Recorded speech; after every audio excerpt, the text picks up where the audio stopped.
Guys, Jim, I'll start with you. What did you see there from the Bears on that last play? Well, I think, they wanted to give Caleb, obviously, an option to run. It was open early. The only issue I would have is he's a right-handed throwing quarterback, and he's such a good athlete. But if you call the play the opposite way, I think the ball's up a lot earlier. Because when you're rolling to your left and you decide, hey, he knows the flat's already jammed up, he can't go there quickly, he can't really take off to run. They were on him and aware that he was going to run, and Nixon is able to then recover quicker. So when he comes out of his fake, when you're rolling to your left, it's hard to get your shoulders and your hips around to get the ball up early. And that's the only thing. So he ended up being late on the throw. The only other thing he could have done is thrown it deep to the back of the end zone. Like the play call, but I would have preferred it to his right since he's a right-handed quarterback if he had to get it up early, which he did on that particular play. But it's a good play call, just didn't work in their favor. Yeah, Caleb Williams with his 6th interception this season there on 4th and 1, picked off by Keyshawn Nixon. What did you see? What did you guys see? Well, I'll tell you what, I'm never going to argue with Jim Miller. He played the position, so he knows. But we saw the same play work against Philadelphia. Yes. He was late. Jimmy, you called it. He was late getting the football, and he underthrew Cole Kmet there with the pass. And whether he was thinking about going off and taking off and running with the football or not, he was late. I actually like the play call. I know that there are a number of people on social media. I don't know how you feel, Pat, but there are a number of people who felt that they should have gone for the first down on 3rd and 1 and then live to fight another, down. Listen, I didn't like their time management there once they hit the red zone either. Yeah. I thought they were burning too much of the clock off. I didn't have a problem with the play called. I just think he failed it, didn't execute it. Sometimes it doesn't happen. The man has executed 5 times this season to lead the NFL. Babe Ruth didn't bat 1,000, folks. Either does Caleb Williams. Yeah, listen, my biggest issue, I think, with all of it is that you made the decision pretty early in that drive to go, we're going one-play kill shot here, and that was your one-play kill shot. Going away from where you saw him be so good in this game. Tom Brady continued to talk about it. Who's improving, by the way? Shout out to Tom Brady. But you saw it in this game where rolling to his right, on that drive, the pass to Devin Duvernay, he was incredibly efficient. He was killing the Packers in that moment. I thought you went the opposite direction. You gave him an opportunity to run the football. He doesn't take it because that's not the mindset that his coach is putting out there. They wanted to go for the kill shot. You took the chance, but it's going away from where Caleb Williams, yes, he can make that pass. He's good at it. But he was open. In that moment, the play. That was open. I'm not mad at the play. It's just I feel like you went away from where Caleb's strength was today. It's not to say that Caleb can't make that throw. It's a throw we've seen him make a ton. It's not to say that it's a bad play call. It's a play call that we've seen work. But you got to go with the strength there, in my opinion, and you went away from that. Jim, jump in here. It's just more nuanced of a play when you're going to your left. As Pat said, even Tom Brady pointed out on the broadcast, look how awesome Caleb is to his right. Yeah. He can make that play. There's no doubt he can make that play. It's just more nuanced of a play as a quarterback because, like I said, when you're coming off of that fake and you got to get your hips and your shoulders around, it's got to be now. It's got to be now, and that's something that he's going to have to put in his Rolodex for next time, that you got to get your hips and shoulders around now because it may be open early, which it was. Want to remind everyone that's watching right now, especially on YouTube, be sure to leave a comment. We'll read your comment throughout the show and hashtag after the whistle. I mean, listen, the Bears were down 11 points going into the half. They made this a 1-score game going into the 4th quarter. Jim, what did you think of the play call overall by Ben Johnson? I feel like he's someone that's so great at making second half adjustments here, so good at seeing the defense and countering it. What did you think of him as a play caller today overall? Yeah, obviously it was brilliant in the second half. This is what we've talked about earlier. You do not want to play from behind against Green Bay, and that's where the Bears did. They fell in a hole the first half. They didn't run the ball well, had a couple of blown coverages, so they find themselves down a couple of scores. Second half was beautiful. They did everything. They regained the momentum. Those long drives, the 110-play drive, how they were running the football. They had Green Bay on the ropes right where they wanted them. And as Pat pointed out, that was the kill shot play at the end, but they had them right where they wanted. Yeah. Other than the 2 blown coverages, You don't like to play from behind with Green Bay. We said you got to run the ball against these guys. Carolina went up there and rushed for 130. That's the blueprint. You run against Green Bay, you will win. And I do believe the Bears did outrush them. It's just unfortunately it happened in the second half, and they gave up 2 explosive plays in the first half. Jim, they outrushed him, no doubt, but I thought they should have run the football from the start. And they didn't run the football, in my opinion, enough in the first half. 5 of the first 6 plays, Caleb Williams was throwing the football, which surprised me because, yeah, you're right. Rico Dowdle of Carolina had success running for $130 against that defense. You had Philadelphia rushed for over 100 yards in their win over Green Bay at Lambeau Field. But I think he then got a hold of himself in the second half at halftime. I don't remember if you guys heard, but the halftime report, it was either Rinaldi or Aaron Andrews said that Ben Johnson wasn't happy with anything they did offensively. He didn't like the way they were running the football, didn't like the way they were throwing the football, and I think he was part to blame for the way that team struggled in the first half. Here's what I will say to all of that, though. Like, you saw in the second half a lot of the plays that the players need to execute better, honestly. Like the end around to DJ Moore. In the first half, I'm sitting there going, I hate this play call. And then you see the multiple play off of it where you run it the opposite way. The defender says, oh, they're going end around again here to DJ Moore. He follows DJ Moore across. You got the nice little flip pass up to DeAndre Swift that helps you keep that drive going. Ben Johnson calls plays to set up plays for the future, and you got to go out there and have some good execution. I thought we saw a first half where, honestly, the offensive line looked like they were a little bit shell-shocked, especially in pass pro. Early on in that game, you're seeing 6 and 7 in the box. Caleb Williams, you got to be a little bit more accurate. You got to be a little bit more on time. But on his first 9 dropbacks, 5 pressures in his face, and he's not able to get the ball off cleanly, have a clean pocket. So I think the play calling, and as we see with Ben Johnson every time, usually when you go, oh my God, what was that? You'll see that same formation later on in the game, and you'll see why Ben Johnson called that, but the execution has to be there for those plays, and I think that's what was missing completely in the first half. By the way, second time this season where the Bears went scoreless in the first quarter. Let's talk about Micah Parsons and what he was doing to this Bears offensive line. Jim, what did you see today from how the Bears faced Micah? I mean, that guy is a game wrecker. Yeah, I think just to piggyback off of what Lou and Pat just said there, I think the Bears were shocked with their team speed defensively. That's what they are. They're a speedy rush team, and he can give you problems where he can beat you on the edge quickly. He can be disruptive inside because they move him around, and they'll bring some nuanced blitzes is what Jeff Hafley will do up the middle. And it shocked the Bears a couple of times. But I think it's their team speed, which reinforces Lou's point to start the game. In order to beat speedy defenses, you pound them. You pound them and you run them. You take that because ultimately they will slow down and they will start to surrender. And unfortunately, that happened in the second half. I thought the Bears were brilliant from the second half. If they fell down more than 2 scores the first half, I don't think that game plan would have continued the second half. They would have been out of their run game, in my opinion. Luckily, it worked in their favor. They started to log the first down. They started to pound them, and it slowed down Green Bay and their speed. And that's not just Micah. It's Cooper, their running backs. They've got a very speedy defense, and they started to neutralize it from the get-go in the second half. They scored their first 2 drives, no problem. And all that just started to wear on Green Bay, which set up that final drive, which probably should have been a score. I think we all feel it should have been a score. Yeah. Commitment to the run really wore down this Green Bay defense today, right, guys? Well, I think it wore down their defense, but it also took Micah Parsons out of the game. And we talked about it all week. How do you take a guy like Parsons, 0, who's got 12.5 sacks, who's got all these quarterback pressures this year? How do you make him a non-factor? You run at him like you run at most. Yep. And I know, and you know, it's funny, Big A and I talked in Bears Game Day Live earlier this morning that maybe Parsons doesn't get enough credit, okay, for his run defense because he did have a handful of tackles for loss going into this game.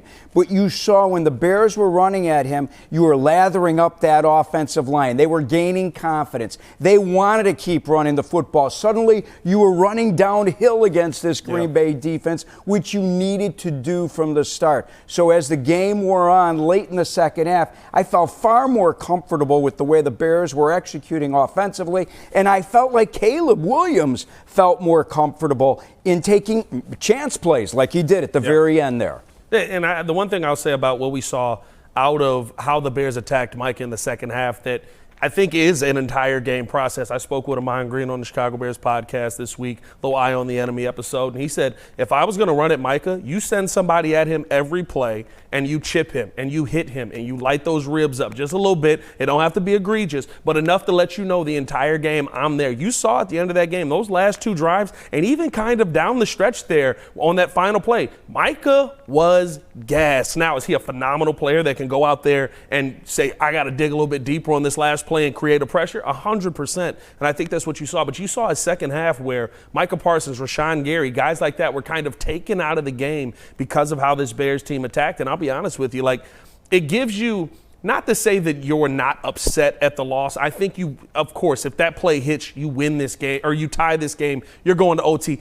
Tom Brady's talking about maybe we go for 2 here, and I walked out the team. I'm like, is he crazy enough to go for 2? And we all kind of nodded like, yeah, Ben Johnson's crazy enough to possibly go for 2. And I also felt, because I understood what Brady was saying, your defense couldn't slow their offense 100%. down. So why not go for the win? 100%. But I thought that you felt like in the second half, it was a team that you could be proud of the way that they played, the way they fought back, and that shouldn't take away from what you feel about the Bears. Yes, you're not the number 1 seed in the NFC anymore. Yes, you're not number 1 in the NFC North anymore, but you're a 9-4 football team that does not give up and gave everything that they had today and was 1 play away from making it a bigger game. Can I follow up on what Pat just said? Because you know, there are, and I know that our players will argue, and Ben Johnson will be first to tell you, no, there is no such thing as a good loss. Not a moral victory, yeah. I believe that this is a good loss. Jim, tell me I'm wrong. You played the game, but I'll tell you what, they had won 5 in a row. We know the fashion in which they had won some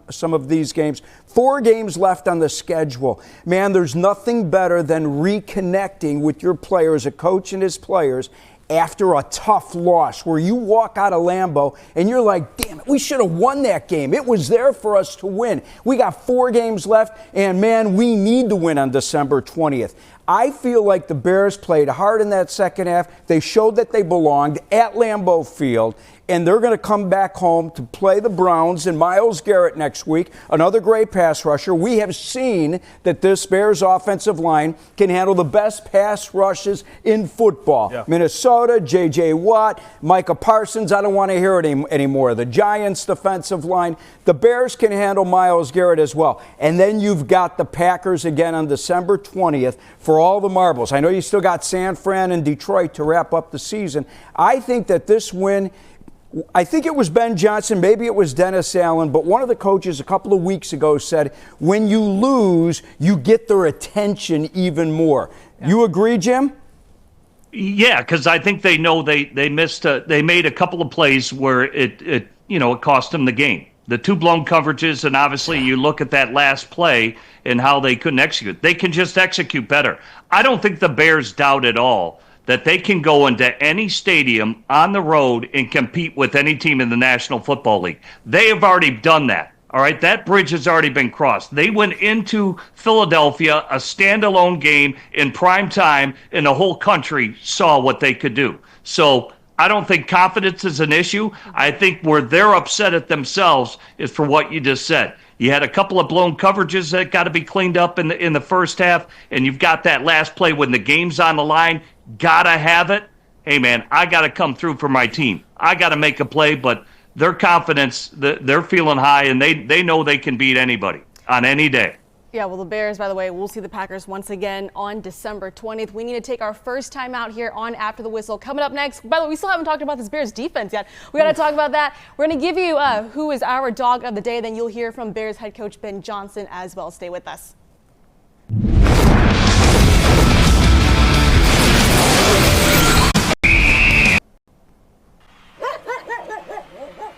I'm hyped about a lot, if we're being real. I mean, DeAndre Swift, dog. Caleb Williams, dog. Can I get a Ben Johnson, dog? We've got C.J. Gardner-Johnson, dog. And Caleb Williams, dog. I'd like to add one more on top of that. Jake Moody, dog. Is this thing catching on? We got a sign out there that says, "Oh, Doomsday is my dog." I like it.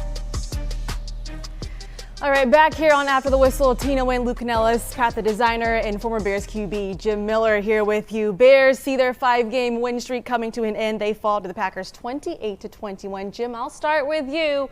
Who is your dog of the day? This one's easy. You got to go with Manungai. That dude was lowering his shoulder. He brought the big boy pads today. I thought he had some really tough runs when the Bears and it set up their play action pass. Their play action pass has yet to hit full strength, but Manungai is a big part of it. He's my dog today. Rough. Kyle. Rough from Jim. Come on, give me more. All right, Luke. Who is your dog of the day? You know what? It's tough. I want to pick the whole team. I'm proud of this Bears team in defeat. I really am. I'm proud of those Bears fans who I could hear at Lambeau Field making noise through the TV when the Bears had tied it up at 21.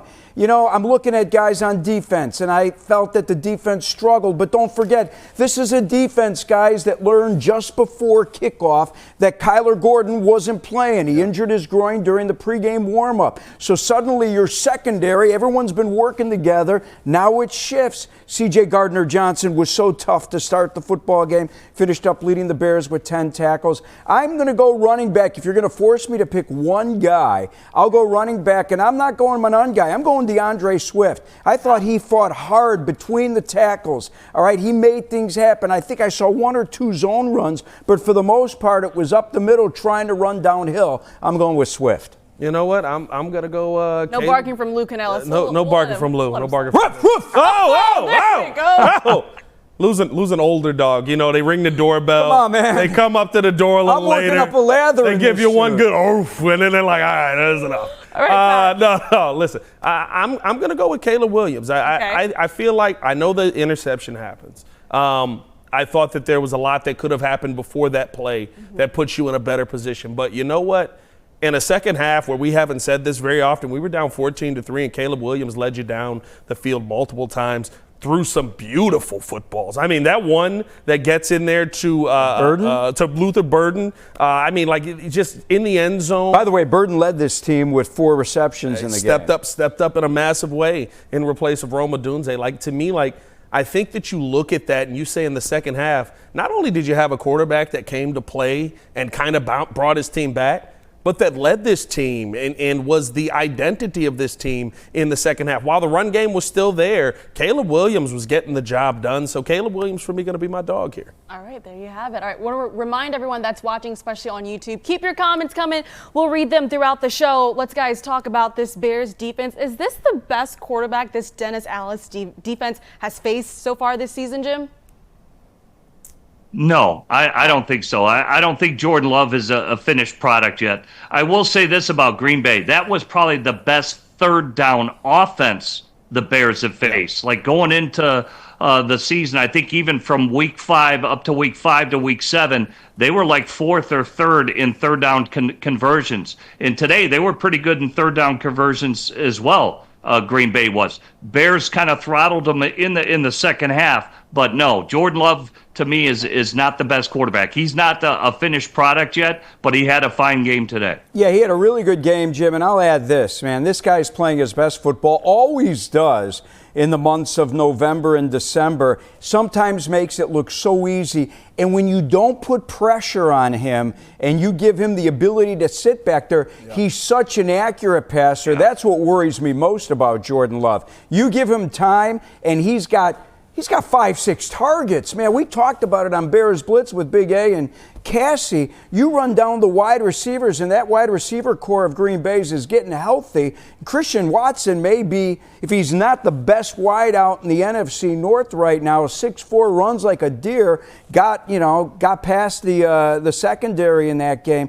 I'm going to give Jordan Love. You played the position. So, I mean, I'm just going to say, hey, I think Jordan Love deserves more respect than I gave him at the beginning of the season when there was all this talk about Jordan Love being an MVP candidate. And I'm like, You guys are crazy. I don't think he's that good. I think he's a waste of $220 million, but he's proven me wrong right now. Listen, he played well today. You've seen the ups and downs of Jordan Love. You've seen him be this guy season after season. You've also seen him be the guy who throws the untimely interception. You had an opportunity there. You don't go out there and be able to put up points in that situation. I think that was a tough moment in the first half for you. But I'll be honest with you, like, we're all going to focus in on the last play because the quarterback didn't make the pass, and that's what all the angst and all the hate will come down on the neck of the quarterback. But to me, I look at this defense on that drive that puts them up 28-21. You had two opportunities where you could have got Josh Jacobs down to win this football game, and you didn't get it done. A 3rd-and-1 opportunity where literally everyone is around Josh Jacobs, and they all look at him like, are you going to tackle him? Are you going to Oh, well, now he's gone. I thought in the red zone, there was a big moment there where TJ Edwards calls out a move call. If Austin Booker stands still, you've got a 5-yard penalty now going the other way. Instead, Austin Booker jumps in that moment, young player, learning how to get the job done, right? And all of a sudden now you're giving them 5 yards. So I thought that there were just so many moments where this Dennis Allen defense has put teams away in the past that we didn't see today. And that was, to me, what really puts you in a tough light here in the second half. All right, Bears once again fall to the Packers 20-20. Obviously, they weren't happy with how that first half went, but overall, they faced a really good Green Bay defense. The offense for the Bears finally woke up in the second half. You got to be proud of the way that this team fought, as you mentioned, Lou. 17 plays, 83-yard drive, 8 minutes, 32 seconds on the road at Lambeau to tie this game up at 21. After you struggled in the first half, I'm proud of the way this Bears team, they had a shot at the end to tie it up, maybe even win it if they decided to go for 2. Nothing to be unhappy about. Yes, they blew a couple of opportunities. Sometimes you execute, sometimes you don't. The head coach had mentioned it right there. Ben Johnson said, it's a Green Bay defense that you said is pretty darn fast. Yeah. He agreed, and it was averaging only 13.5 points a game to opponents at Lambeau Field. You're playing on the road against the Green Bay crowd. Hey, man, the Bears put themselves in the win. Nothing to be unhappy about. Jim? Yeah, you put yourself in a great position, I thought. I thought that you tried to attack Green Bay where they were weakest in the second half, and you never gave up. You never lost faith. And I'll be honest with you, this is something we didn't see last season, right? Like when you saw the Bears go down 14-3, it was over, and we all knew it within our hearts that, oh, this game is absolutely done for. I didn't feel like that today. We did the halftime video, and I said if this team continues to trust in Ben Johnson, trust what this staff has put together, they will be able to fight their way back into this game, and they were. So I do feel a sense of pride around the fact that you competed. It sucks that you lost to the Packers. It sucks that it's a double loss, essentially dropping you in the division, and now you're 1-3 in the division. It's going to be incredibly difficult for you the rest of the way. You have to be almost perfect to put yourself in a great position to make the playoffs. But to me, I look at this team, and I see a team that is never out. I see a week ahead versus the Browns where you can use that possibly as a get-right week. They're a team that's trying to figure out some of their own struggles. And then after that, you got Green Bay right again. Nobody's going to cry for you over here, especially in that building. And they're going to go in there, they're going to put the work in, they're going to get it right. And hopefully the second time you see Green Bay, it's a little more controlled. Jim, what do you make of Ben Johnson's remarks there after the game? Yeah, I agree. It hurts. You can tell the coach. They know they stubbed their toe on a couple of plays. But if I'm a player coming out of that game, Green Bay just gave you their best. All right, they're full strength. They got guys back like Jaden Reed, all the stuff that Lou was talking about. I can't wait to play them again in Soldier Field because we started slow. If I'm a player, you're going to go in that locker and say, hey, guys, we started slow. That ain't happening the next time.